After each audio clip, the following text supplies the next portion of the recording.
Et je vous en félicite, et surtout toi pour cette belle mise en matière.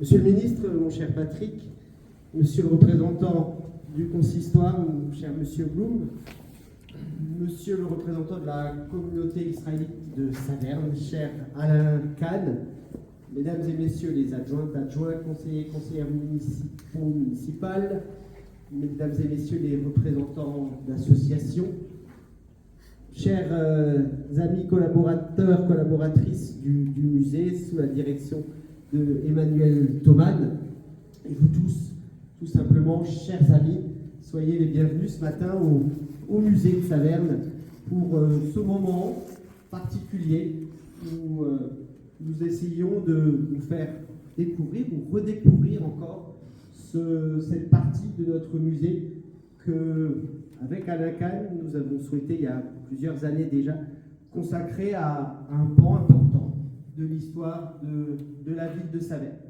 On parle de transmission et je crois que c'est important. Le musée est un élément de transmission, mais quand on dit transmettre, ça ne veut pas seulement dire regarder en arrière, ça veut dire regarder d'où l'on vient pour savoir aussi où on va. Et je crois que c'est très important, c'est le but des musées, c'est aussi le but particulier de cet endroit, puisque effectivement l'histoire de la ville de Saverne est fortement imbriquée dans l'histoire de la communauté israélite alsacienne. Depuis le XVIIe siècle, à Saverne, un certain nombre de Savernoises et de Savernois avaient pratiqué la religion israélite, et ceci fait partie importante de notre histoire. Vous connaissez, on va pas la refaire ensemble, mais vous connaissez sans doute le quartier qui était le quartier juif de Saverne, autour de l'ancienne synagogue qui n'existe plus aujourd'hui, place de l'ancienne synagogue d'ailleurs. On a aujourd'hui l'îlot du Moulin, le centre socio-culturel, et puis il y a 125 ans maintenant, je crois que c'est cette année, nous avons fêté le 120e anniversaire, déjà il y a 5 ans, Les choses vont très vite, mais il y a 125 ans, une nouvelle synagogue a été bâtie ce qui est aujourd'hui la rue du 19 novembre. Vous la connaissez toutes et tous, j'en suis sûr. C'est un élément important d'abord de vie pour la communauté israélite savernoise, puis c'est un élément important du patrimoine de notre ville aussi. Et puis il y a bien sûr ce cimetière tout particulier qui tient à cœur, je crois, à celles et ceux qui sont attachés à la ville de Saverne, ce cimetière qui est maintenant représenté ici. Mais je pense que Emmanuel et Alain nous diront davantage sur les aspects plus explicatifs de la manière dont cet endroit a été complété et enrichi. En tout cas, ce que je voulais dire, c'est que effectivement, la communauté juive fait partie de l'histoire de Saverne, mais le vivre ensemble fait partie de l'ADN de notre ville. Et c'est quelque chose de particulièrement important auquel nous tenons, auquel je crois l'ensemble des élus savernoises tiennent, encore plus dans ces moments compliqués. Compliqués pour vivre ensemble, compliqués pour l'acceptation de l'autre, compliqués pour le fait simplement de vouloir s'ouvrir vers d'autres manières de faire, vers d'autres manières vers d'autres cultures, vers d'autres manières de vivre ensemble, tout simplement. C'est vrai que c'est compliqué, les temps actuels, et qu'il est plus que jamais nécessaire de rappeler, notamment aux plus jeunes, que quand on est savernois, on peut être de différentes origines culturelles, de différentes origines culturelles, de différentes origines tout simplement. Aussi, on peut venir de partout dans le monde. Nous sommes tous de toute façon de passage à un moment donné quelque part. Et nous avons tous aussi le droit d'être particulièrement heureux et fiers de faire partie de la communauté, de l'endroit où l'on va, avec l'ensemble de ces différences qui, bien sûr, nous enrichissent. Je dis bien sûr, mais il faut le crier haut et fort, ce bien sûr, parce qu'il n'est pas acquis aujourd'hui.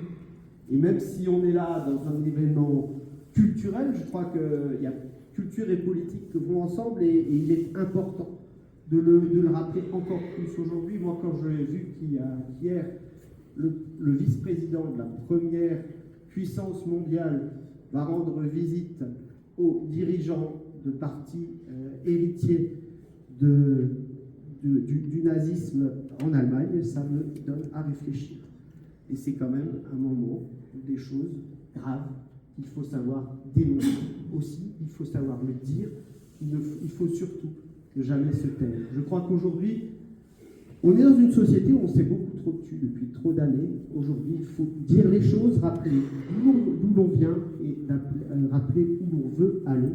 Et à Saverne, en tout cas, on vient d'un endroit où on savait vivre ensemble, et on veut aller vers un endroit où on continue à vivre ensemble les uns avec les autres. C'est aussi ce que signifie cet endroit. Je vous remercie beaucoup de votre présence et je laisse la parole bien volontiers à Monsieur Blum, si vous voulez rester assis. Non. Toutes les autorités en leur grade et qualité. Je voulais remercier Monsieur le maire pour ses paroles réconfortantes et chaleureuses.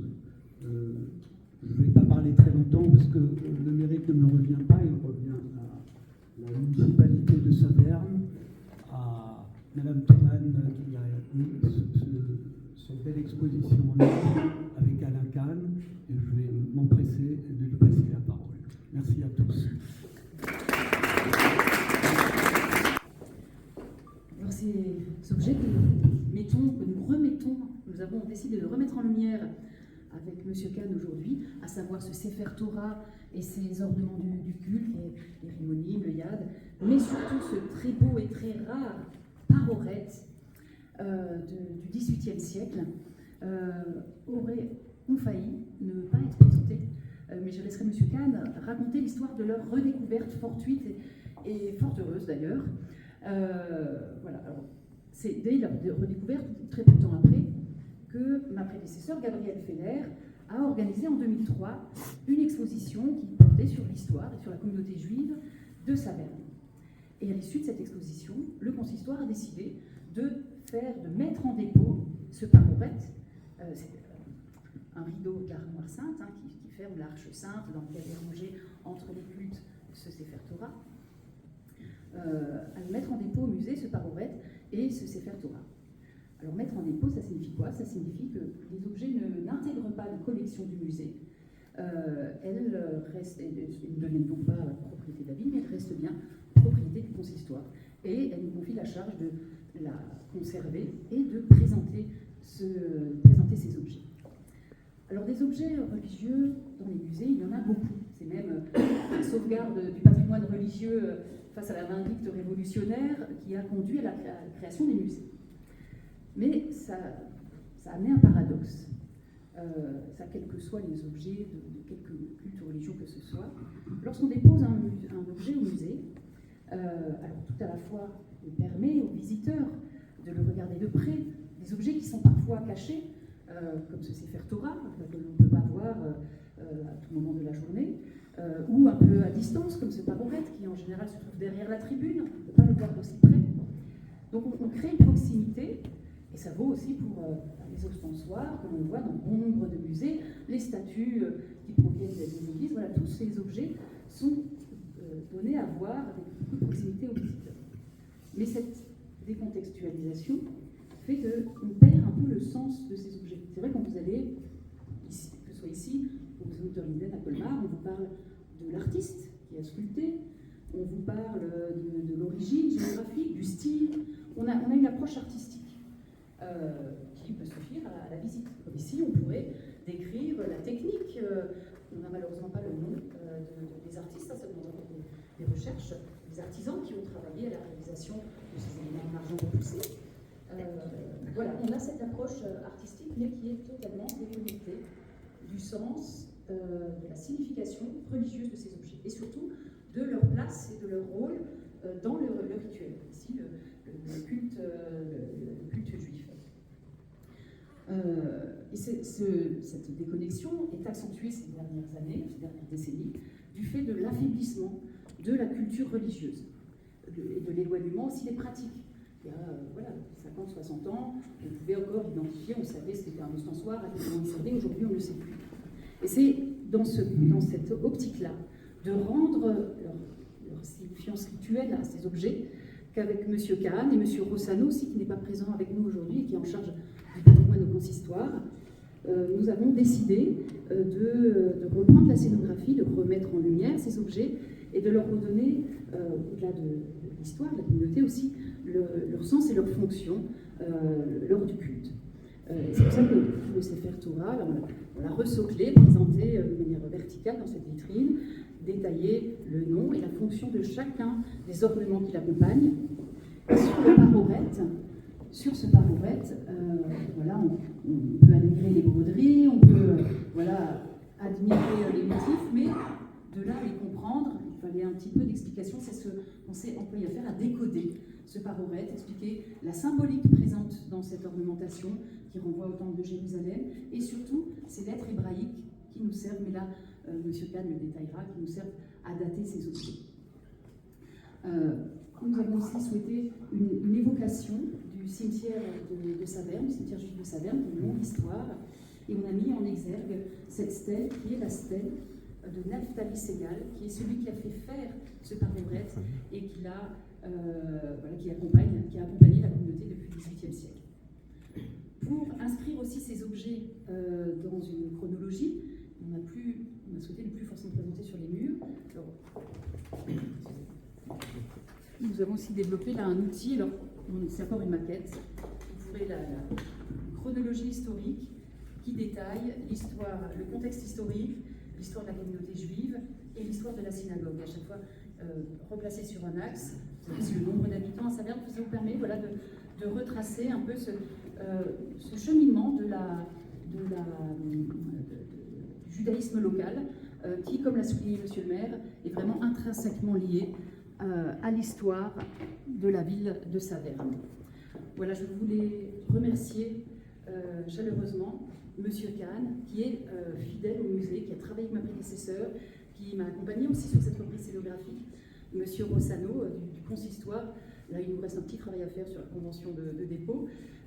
Voilà, c'était vraiment un travail formidable qu'on est heureux de vous présenter aujourd'hui. J'espère que on continuera longtemps à se réunir autour de ce parorette. Merci à vous.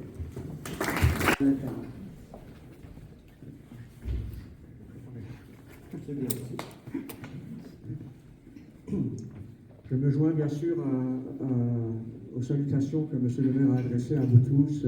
C'est vraiment un plaisir de vous retrouver. Et vraiment, on se sent ici comme chez soi. Et ça fait vraiment du bien. Chers amis, nous nous retrouvons aujourd'hui autour d'un parorette, justement, confectionné magnifiquement en 1749, soit il y a maintenant 276 ans. Précisons tout d'abord que ce mot parorette, il se trouve dans la Torah, dans le livre de l'Exode, et désigne, d'après sa traduction, c'est un mot vraiment particulier, un rideau d'apparat. En effet, dans le tabernacle, à l'époque, que les enfants d'Israël transportaient dans le désert, le Saint des Saints était séparé du reste du sanctuaire par ce qu'on appelle dans la Torah ce voile ou cette tenture artistiquement tissée. Et d'ailleurs, dans le texte, il est écrit « Tu feras aussi le rideau de pourpre violette, de pourpre rouge, de vermillon écarlate et de lin fin tordu. » On le fera en œuvre d'artiste. Ça, c'est la description dans la Torah. Un rideau similaire a été confectionné pour le temple de Salomon, puis pour le temple d'Hérode. Après la destruction du second temple, dans nos régions, on se sert précisément d'un rideau pour couvrir les portes de l'armoire sainte. L'armoire sainte est conçue comme un sanctuaire miniature, si vous voulez, qui contient les Sifrei Torah, justement, qui contient les rouleaux de la loi, sur lesquels sont transcrits les 5 livres de Moïse. Et vous avez ici un rouleau de la loi avec tous les éléments, le Mantele, comme on dit en Alsace, brodé également, avec le même genre de motif, avec le yad, la main, le rimonim. En hébreu, le rimonim, c'est les grenades, c'est ce qui est mis au-dessus au-dessus des montants. Et rimonim, les grenades sont censées contenir 613 graines, rappelant ainsi les 613 commandements de la Torah. Et il y a aussi le tas, le pectoral, qui rappelle le pectoral que utilisait le grand prêtre au temple de Jérusalem. Il est d'usage donc de broder sur le parorette des motifs traditionnels inspirés de la Torah, comme ici sur notre parorette, avec tous les détails de la couronne, dont vous trouverez le détail ici. Les lions de Juda, qui est le symbole de la royauté, la théba ou l'autel, l'encensoir, la menorah ou encore les colonnes cannelées représentant l'entrée du temple. On y trouve aussi des éléments concernant les donateurs, comme ici la cruche des Lévites, comme l'étaient ces donateurs, justement la famille Ségal, dont vous avez parlé, Madame Thomas, à l'occasion du mariage de l'un des leurs, de Mardo, comme c'est écrit sur le parorette. C'est donc un don de cette famille. Mardoché, fils de Judas Ségal. Ségal, c'est une autre façon de parler de la famille Lévi, qui était l'une des premières familles à organiser la communauté dès le XVIIe siècle, avec Feigl. Feigl, c'est un prénom, si vous voulez, judéo-alsacien, qui vient de Feigl, le petit oiseau, fille de Simon. Et donc tout ça a été réalisé en 1749. Et vous avez également l'explication de sa datation, puisque le système de datation a été mis au point au Moyen-Âge. C'est parorette, comme vous l'avez dit, est l'un des plus anciens que l'on trouve en Alsace. Et effectivement, on l'a retrouvé vraiment par hasard avec Alain Salomon qui n'a pas pu venir. On l'a retrouvé dans le grenier de la synagogue. Il était prêt à aller dans la benne à ordures. Et finalement, on s'est demandé qu'est-ce que c'est ce tissu qui a l'air quand même un peu bizarre. Et c'est comme ça qu'on a pu l'extraire au dernier moment de sa destination funeste. En Alsace, dès le Moyen-Âge, on faisait appel, d'après certains écrits, on faisait appel à des brodeuses professionnelles, et notamment celles qui travaillaient dans des congrégations religieuses, ce qui contribuait déjà à un certain vivre ensemble dans l'Alsace rurale, ce qui est l'une des spécificités du judaïsme rural en Alsace. Cette exposition, excusez-moi,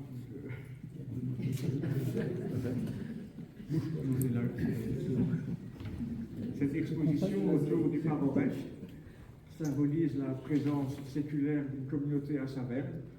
Elle a commencé à vraiment se former au milieu du XVIIe siècle, et nous voyons ici la stèle, une des stèles qui est ici, c'est la stèle qui date de 1673. Et le cimetière avait été créé dès 1636, après les premières installations des premiers juifs à Saverne.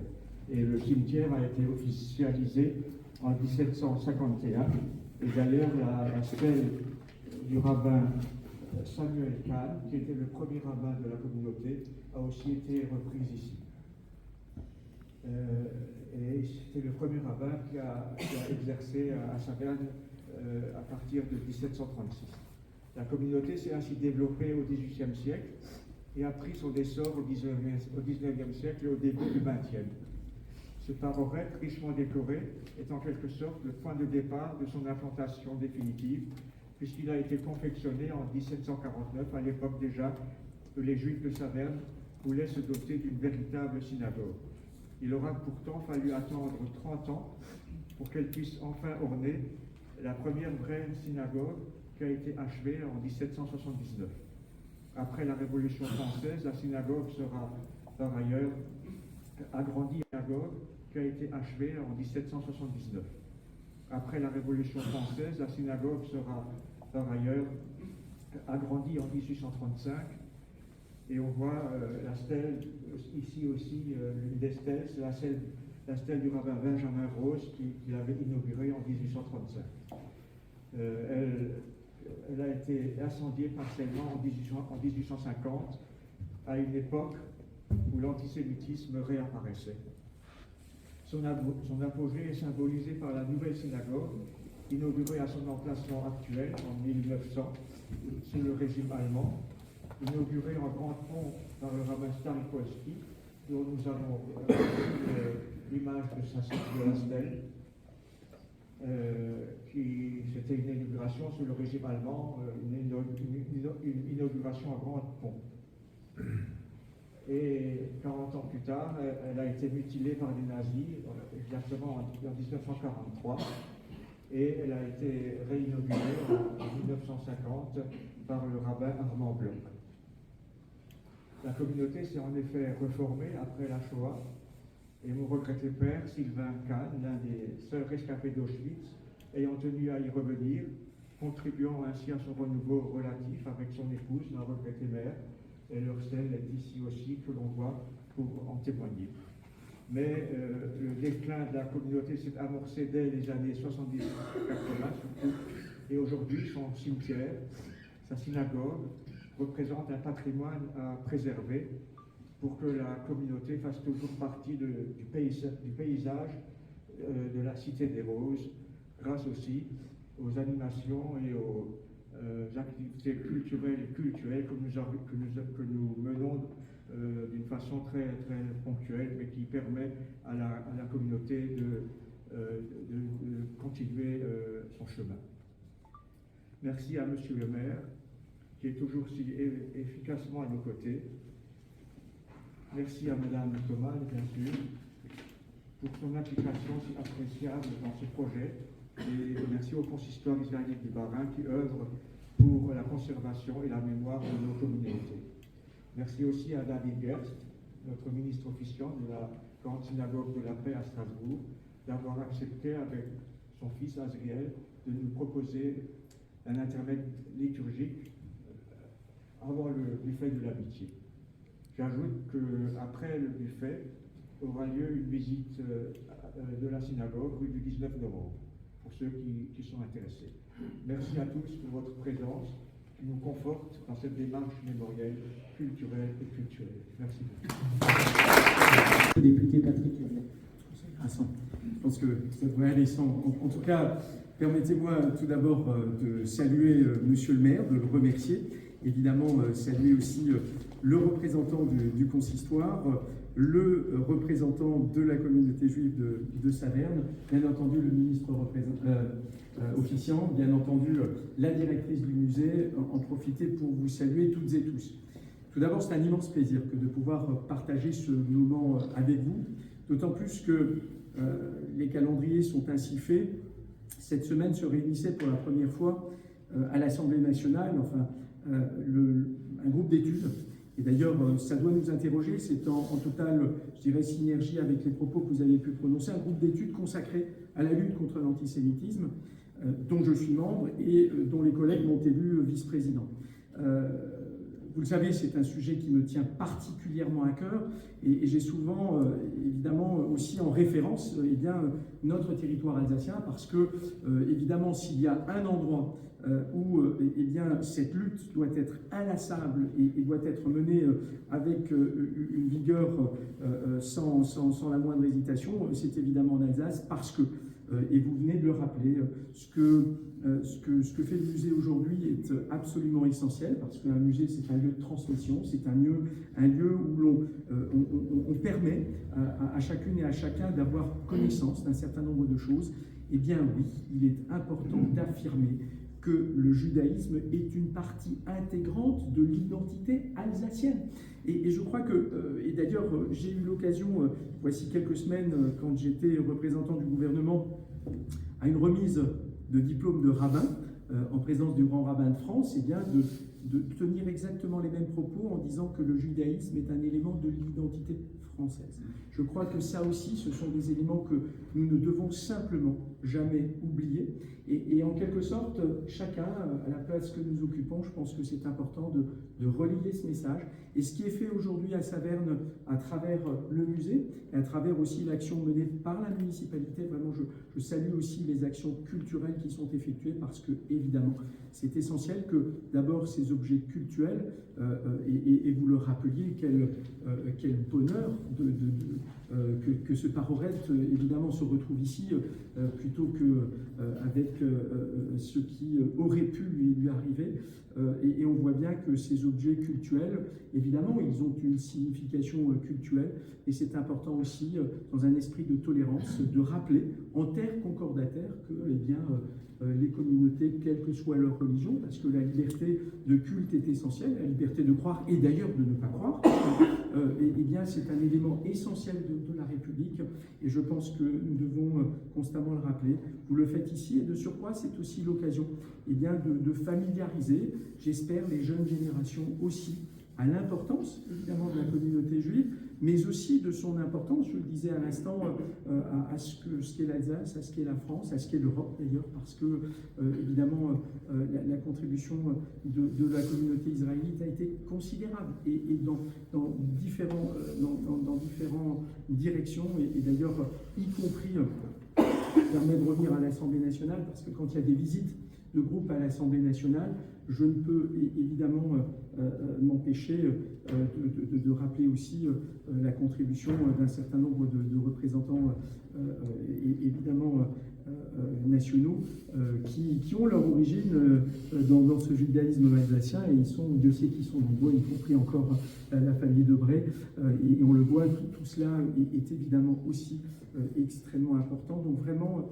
merci d'avoir permis, Madame la directrice, Monsieur le maire, Monsieur les représentants de la communauté juive, que ce lieu puisse être consacré, et je formule simplement le vœu que beaucoup de personnes pourront non seulement être sensibilisées, mais se rendre compte que la présence juive à Saverne, elle fut importante, et elle continue de l'être, en tout cas dans nos esprits et dans nos cœurs, et je pense que ça aussi c'est important. Puissons-nous le transmettre aux générations futures. Je vous remercie. Ce sont des voix Ça parle des rouleaux de la Torah qui sont des arbres de vie pour ceux qui la saisissent. Ces sentiers sont des sentiers agréables. Bechol Netivotea Shalom, et tous ces voies, tous ces chemins convergent vers la paix. On va chanter ça avec Ariel.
Le morceau qu'on vient de chanter, le Chazal, ministre officiant, le chante devant donc le Aaron HaKodesh, devant l'Arche Sainte, où se trouve la Parochet, donc le rideau qui sépare de l'accès au Sefer Torah, au rouleau de la Torah.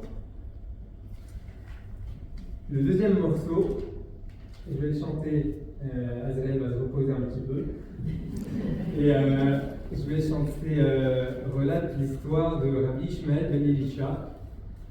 Rabbi Ishmael ben Elisha était donc Kohen Gadol, le grand prêtre du temps du second temple, second Beth Amikdash, et il fait partie des 10 martyrs, selon la tradition, qui ont été tués par les Romains, brûlés par les Romains.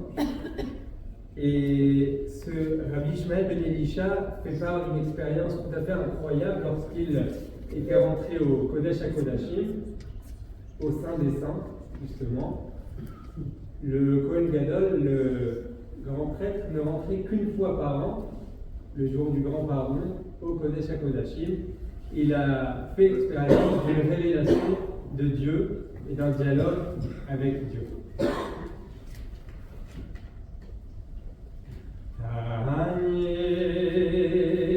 Rabbi Shmuel ben Elishem. Tahanye Rabbi Shmuel ben Elishem. פעם אחת נכנסתי להקטיר כתרת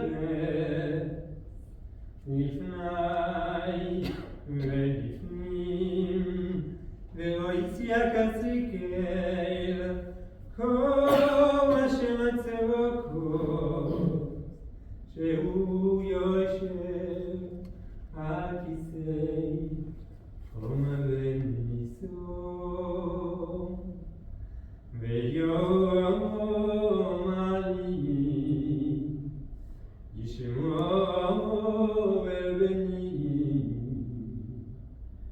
ישמעו אל בני אוי בני אוי בני אוי בני בוכני ויום עלי ישמעו אל בני ישמעו אל בני אוי בני אוי בני אוי בני בוכני אמרתי לו יהי רצון מלפניך שירבשו רחמך וסכסך ויגאלו רחמך על מידוי סבך רחמך על מידוי סבך אוי ותיכנס להם ומידת רחמים אוי ותיכנס להם לפנים משורת הדין אוי ותשנא עם בונך ומידת רחמים ותיכנס להם לפנים משורת הדין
Prochain chant.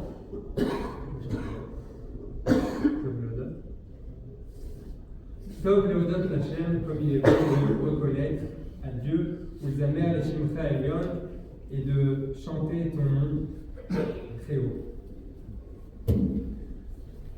Tov Leodot Lachem, Tov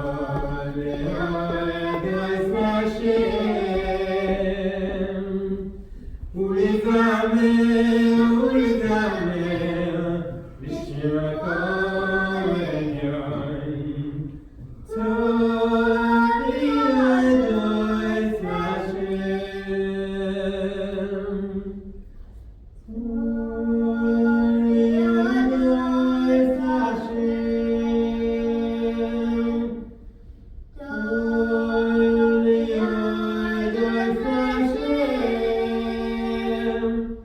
Ulzamer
shalom ve'otvenu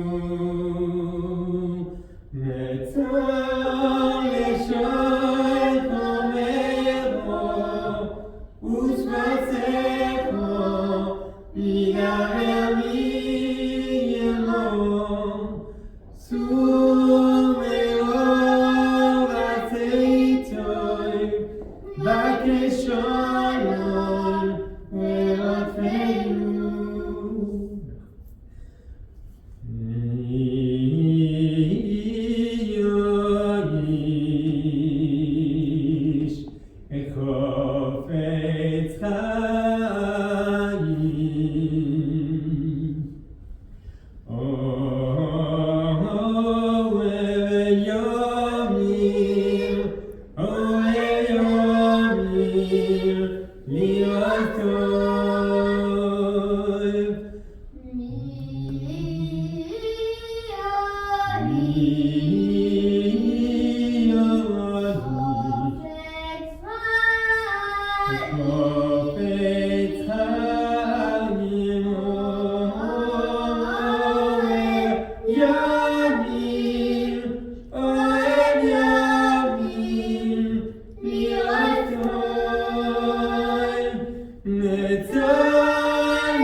the house of Hashem, I wish the best. best for you. For my brothers and sisters I pray. For my brothers and sisters I sing. Please let me ask, won't you please let me sing peace for you. Leman achai le'yai, leman achai le'yai. Adam wano, shalom bo. Leman beit shelokeinu avak shotano. Leman beit Hashem Elokeinu avak shotano. Leman beit Hashem Elokeinu avak shotano. Leman beit Hashem Elokeinu avak shotano. I wish the best for you. Leman beit Hashem Elokeinu avak shotano. Leman beit Hashem Elokeinu avak shotano.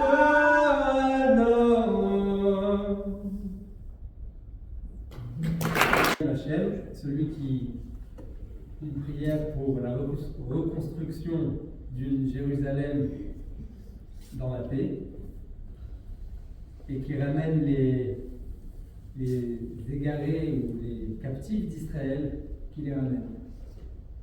A Ophé Lishmoelev, qui guérit les cœurs brisés. Umchabesh Latzvotam, et qui pense leur tristesse.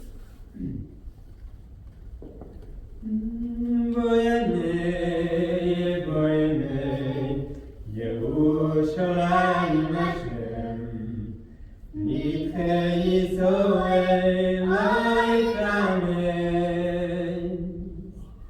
Boyanei, boyanei, Yerushalayim Hashem, Nidchei Yisrael Ha'ikamen.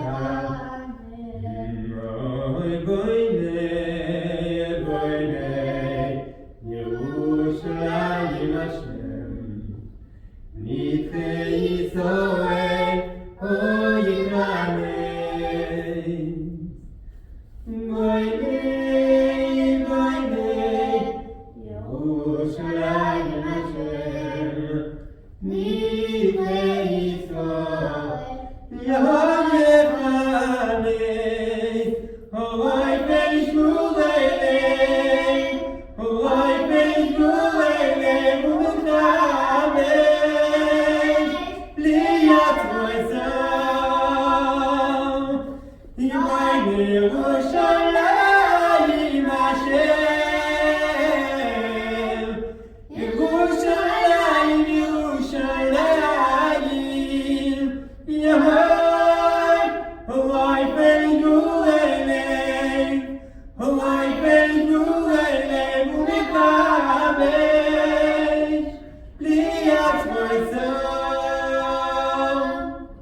boy Yerushalayim Hashem, Yerushalayim, Yerushalayim,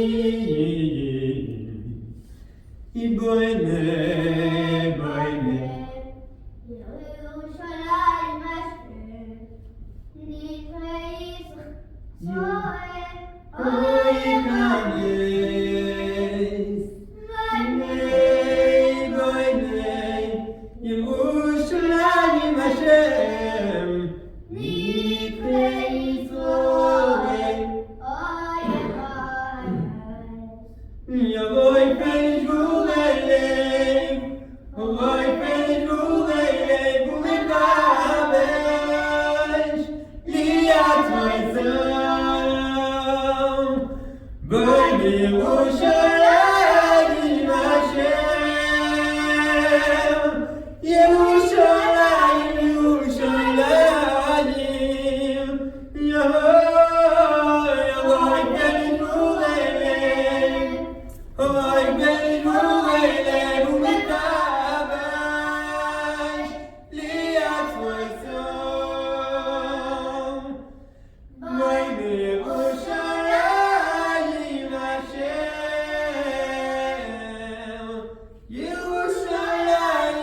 Na